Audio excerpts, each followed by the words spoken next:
अऊज़ु बिल्लाहि मिनश्शैतानिर्रजीम बिस्मिल्लाहिर्रहमानिर्रहीम। आज की ज़ेर बहस गुफ्तगू मौज़ू इमामत है। क्योंकि अक्सर लोग ये एतराज़ करते हैं हम शियों पर, जी इन्होंने अपने इमाम को ये बना दिया है, वो बना दिया है, ऐसा बना दिया है, ऐसा कर दिया है, ये ऐसा अक़ीदा रखते हैं, ये वो अक़ीदा रखते हैं। तो भाई मैं आपकी खिदमत में नहायत अदब और एहतराम से गुजारिश करता हूँ कि हमने इमाम को नहीं बनाया। हम कौन होते हैं जी इमाम को बनाने वाले? हमने इमाम को नहीं बनाया। अल्लाह ने औसाफ़ इमामत वहाँ रखे हैं जहाँ खुदा ने देखा या जिनको अहल बनाया है खुदा ने। क्योंकि इमामत और रिसालत ये ऐसा एक ओहदा है कि खुदा बेहतर जानता है कि उसने इसको कहाँ रखना है। तो ये खुदा की जानब से है, खुदा ने उनको इमाम बनाया, हमने नहीं बनाया, पहली बात। इसीलिए इसकी तारीफ जो होती है ये इमाम रज़ा अलैहिस्सलाम की एक हदीस है जो इस किताब में उसूल काफ़ी में लिखी हुई है। और इसके जो रावी हैं अब्दुल अज़ीज़ बिन मुस्लिम, वो बयान करते हैं कि हम इमाम अलैहिस्सलाम के साथ थे कि एक महफ़िल में, अब्दुल अज़ीज़ बिन मुस्लिम कहते हैं कि मैं एक महफ़िल में बैठा कि वहाँ पे लोग मुख्तलिफ़ किस्म की बातें कर रहे थे। मौजू उनका था इमामत, लेकिन इमामत के बारे में उनकी जो राय थी, जो उनके अक़ीदा था, जो उनकी बातें थी, हर किसी का अपना अक़ीदा, हर किसी की अपनी बातें, मुख्तलिफ़ अक़वाल, मुख्तलिफ़ राय इमामत के बारे में लोग कायम कर रहे थे। तो जब उनकी बहस तूल पकड़ गई, बहस शिद्दत इख्तियार कर गई, तो अब्दुल अज़ीज़ बिन मुस्लिम कहते हैं कि मैं वहाँ से उठा और मैं इमाम अलैहिस्सलाम यानी इमाम रज़ा अलैहिस्सलाम की खिदमत में हाज़िर हुआ। और मैंने इमाम अलैहिस्सलाम को आकर बताया कि मौला, लोग इमामत के बारे में मुख्तलिफ़ अक़वाल, मुख्तलिफ़ राय, मुख्तलिफ़ अक़ीदा, मुख्तलिफ़ बातें कर रहे हैं। तो जब ये बात इमाम अलैहिस्सलाम को पहुँची तो इमाम अलैहिस्सलाम इरशाद फरमाते हैं कि उन्होंने इमामत को समझा ही नहीं है, क्योंकि ये कौम जाहिल हो चुकी है, ये जहलियत का शिकार है, जो अपनी राय को भी धोखा और फ़रेब के ज़रिए से चलाते हैं। अपनी राय में ये धोखे में हैं, फ़रेब में मुब्तला हैं। ये ऐसा क्यों है? क्योंकि इन्होंने इमामत को समझा ही नहीं है। ये इमाम के अल्फाज है, इमाम फरमाते हैं कि उन्होंने इमामत को समझा ही नहीं है। अब जो बंदा इमाम को समझे ही ना या इमामत को समझे ही ना, तो वो धोखा फ़रेब में मुब्तला होगा। वो अपनी राय कायम करेगा, मुख्तलिफ़ अक़वाल कायम करेगा कि जिसकी ना कोई बुनियाद है, जिसकी ना कोई जड़ है, जिसकी ना कोई सनद होगी, जिसकी ना कोई अहमियत होगी, तो वो फजूलियात को ही कायम करेगा। अब मैं आपको बताता हूँ इमाम ही की ज़बानी कि आगे इमाम ने अब्दुल अज़ीज़ मुस्लिम को बताया, ये बड़ी लंबी चौड़ी हदीस है। आगे इमाम अलैहिस्सलाम ने उसको बताया अब्दुल अज़ीज़ बिन मुस्लिम को, ये इमाम होता कौन है? तो इमाम अलैहिस्सलाम जो फरमाया है इमाम ने कि अल्लाह ताला ने हज़रत रसूल खुदा को उस वक्त तक दुनिया से उठाया ही नहीं है कि जब तक उसने अपने दीन को मुकम्मल नहीं कर लिया। अब रसूल खुदा को उस वक्त तक दुनिया से उठाया नहीं है जब तक अल्लाह ने अपने दीन को मुकम्मल नहीं कर लिया। और दीन को मुकम्मल कब किया? ये भी आगे इमाम अलैहिस्सलाम ने फरमाया है कि आज मैंने तुम्हारे लिए तुम्हारे दीन को कामिल कर दिया। और ये सूरह माइदा में आयत है बाकायदा। और ये कहाँ नाज़िल हुई? ये गदीर क़ौम के मैदान में नाज़िल हुई है। तो आगे इमाम फरमाते हैं कि अल्लाह ने इमामत को, जिस पर खुदा ने दीन को मुकम्मल कर दिया, वो इमामत है। यानी इमामत के ज़रिए से खुदा ने दीन को मुकम्मल कर दिया। और दीन को मुकम्मल कहाँ किया? इमामत के ज़रिए गदीर क़ौम के मैदान में, कि वहाँ पर रसूल खुदा ने मन कुन्तु मौला फ़हाज़ा अली मौला, ये हदीस फरमाई, बयान फरमाई। और ये हदीस कुतुब अहले सुन्नत में भी लिखी हुई है, कुतुब शिया में भी लिखी हुई है, मुतबर हदीस है, हर कोई इसको मानता है। तो इसका मतलब ये हुआ कि अल्लाह ने अपने दीन को कामिल किया अमीरुल मोमिनीन अलैहिस्सलाम की इमामत व वलायत के ज़रिए से।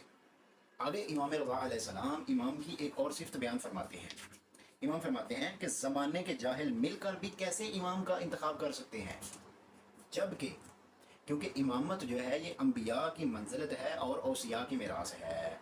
इमाम ने वाज़े फरमा दिया है, इमाम ने वाज़े अंदाज में और वाज़े अल्फाज में फरमाया कि ज़माने भर के जाहिल, जो जाहिलियत में मुब्तला हैं, जिनका दीन से, दुनिया से, इल्म से ताल्लुक़ ही कोई नहीं है, जो जाहिल हैं, वो कैसे, पूरी दुनिया के जो जाहिल हैं, वो मिलकर भी कैसे इमाम का इंतखाब कर सकते हैं? कैसे उनको इमाम अपनी राय से हर किसी को इमाम का इंतखाब कर सकते हैं, जबकि ये अम्बिया की मंजिलत है, ये औसिया की मिरास है। फिर आगे इमाम अलैहिस्सलाम ने एक नुक्ता इरशाद फरमाया है। इमाम अलैहिस्सलाम इरशाद फरमाते हैं कि इमामत जो है ये सूरज की तरह है कि जिसकी शुआएं जो हैं ये कायनात को रोशन करती है। अब सूरज की मिसाल मैं आपको बताता हूँ कि सूरज जो है ये किसी मखसूस जगह पे या मखसूस इलाका में या मखसूस मुल्क पर रोशनी नहीं करता। सूरज जो है जब ये तुलू करता है तो इसकी रोशनी जो है पूरी कायनात को मुनव्वर करती है। जहाँ जहाँ सूरज की शुआएं जाती हैं वो उसको मुनव्वर करती हैं। अब मुझे आप अकल की बुनियाद पर, दलाइल की बुनियाद पर ये बताएं कि जो सूरज की रोशनी जहाँ पे पड़ती है, जहाँ जहाँ पे जाती है, तो क्या वो यकसा फ़ायदा दे रही है सबको, बराबर फ़ायदा दे रही है सबको? بھائی نہیں، جیسا اس چیز کا جہاں پہ اس کی روشنی پڑ رہی ہے سورج کی، جیسا اس کا ظرف ہے، جیسے اس کا مقام ہے، جیسے اس کی منزلت ہے، اس کے مطابق اس کو فائدہ دے رہی ہے. ہر کسی کو برابر فائدہ نہیں دے رہی. کیوں برابر فائدہ نہیں دے رہی؟ اس لیے نہیں دے رہی فائدہ برابر کیونکہ آگے جس چیز پہ اس کی روشنی پڑ رہی ہے اس کا ظرف ویسا نہیں ہے. اگر ظرف برابر ہو، ہر چیز برابر ہو، تو سورج کی روشنی ایک ہی ہے، اس کا کام ہے روشن کرنا. سورج نے روشن کرنا ہے. آگے جو ظرف ہے، جس چیز کا جیسا ظرف ہے، وہ اس کے مطابق فائدہ حاصل کرتا ہے. اگر اچھا ظرف ہوگا تو وہ سورج کی روشنی سے اچھا فائدہ حاصل کرے گا. اگر خراب ظرف ہے، خراب چیز ہے، تو اس کو وہ خراب ہی فائدہ ہی حاصل ہوگا، وہ صحیح تو حاصل نہیں ہونے والا. تو اس کا مطلب یہ ہوا کہ سورج جو ہے وہ برابر ہی روشنی کرتا ہے. ایسے ہی امام ہے، امام بھی برابر ہی روشنی دے رہا ہے، یکساں روشنی دے رہا ہے. لیکن جو خراب ظرف ہے وہ کبھی بھی امام کی صحیح روشنی کو حاصل نہیں کر سکتا کیونکہ اس کا ظرف خراب ہے. تو جب ظرف خراب ہے تو اس کو باتیں بھی وہ خراب ہی کرے گا، صحیح نہیں کرے گا. اسی طرح جو صحیح ظرف والا ہے وہ امام کی روشنی سے فائدہ حاصل صحیح صورت میں کرے گا اور اس کو صحیح طریقہ کار سے میں لا کر استعمال کرے گا. پھر آگے امام علیہ السلام نے اسی کتاب میں ایک اور امامت کے بارے میں بحث کی ہے، دلیل دی ہے. امام فرماتے ہیں کہ امام جو ہے، امامت یہ برسنے والی بارش ہے. برسنے والی بارش ہے کہ جو کائنات پر، جو پوری دنیا پر برستی ہے. اب بارش کی جو مثال ہے، بارش جو ہے یہ کیا، یہ یکساں برس رہی ہے، برابر برس رہی ہے. لیکن جو اس کا فائدہ ہے وہ سب کو یکساں نہیں مل رہا.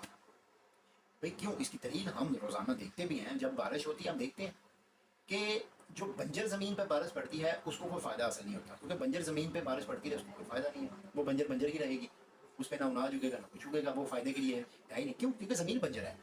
تو بارش تو رحمت کی صورت میں برس رہی ہے، لیکن آگے اس زمین کا جو ظرف ہے وہ بنجر ہے، تو وہ اس کا فائدہ حاصل نہیں کر پا رہی. اسی طرح ایک زرخیز زمین ہے، وہ جب بارش پڑتی ہے اس میں جان آ جاتی ہے، وہ باقاعدہ اس سے اناج اگتا ہے، غلہ اگتا ہے، جس سے پوری دنیا فائدہ حاصل کرتی ہے. تو اس کا مطلب یہ ہوا کہ امام جو ہے امامت کی صورت میں اپنے فرائض کو انجام دے رہا ہے، ہدایت کو انجام دے رہا ہے. لیکن جو ہدایت لینے والے ہیں، جو دین حق کو لینے والے ہیں، وہ اپنے ظرف کے مطابق اس کو حاصل کریں گے. جس کا جیسا ظرف ہوگا، جیسا مقام ہوگا، جیسی اس کی بصارت ہوگی، جیسی اس کی بصیرت ہوگی، ویسے وہ حاصل کرے گا دین کو. اگر اس کا ظرف ٹھیک ہے تو وہ دین حق کو ٹھیک طریقے سے انجام دے گا. اگر اس کا ظرف خراب ہے تو وہ ظاہری صورت ہے کہ وہ جو جاہل تھا، جاہل ہے، جاہل ہی رہے گا. کیونکہ اس نے دین حق کو اپنے پہلے لینے سے پہلے اپنے ظرف کو ٹھیک نہیں کیا. جب تک وہ اپنے ظرف کو ٹھیک نہیں کرے گا تو اس کے معاملات ٹھیک ہو بھی نہیں سکتے. اسی لیے رسول خدا نے تو ارشاد فرمایا ہے کہ وہ مات لم یعرف امام زمان مات ابیۃ جاہلیہ، کہ جو بندہ بھی امام کی معرفت حاصل کیے بغیر دنیا سے چلا جائے وہ جاہلیت کی موت مرتا ہے. تو دعا ہے خالق کائنات سے کہ ہمیں صحیح معنوں میں دین حق کو سمجھنے، اس پر عمل کرنے کی توفیق عطا فرمائے اور ہمیشہ ہمیں امام برحق کی اطاعت کرنے کی توفیق عطا فرمائے.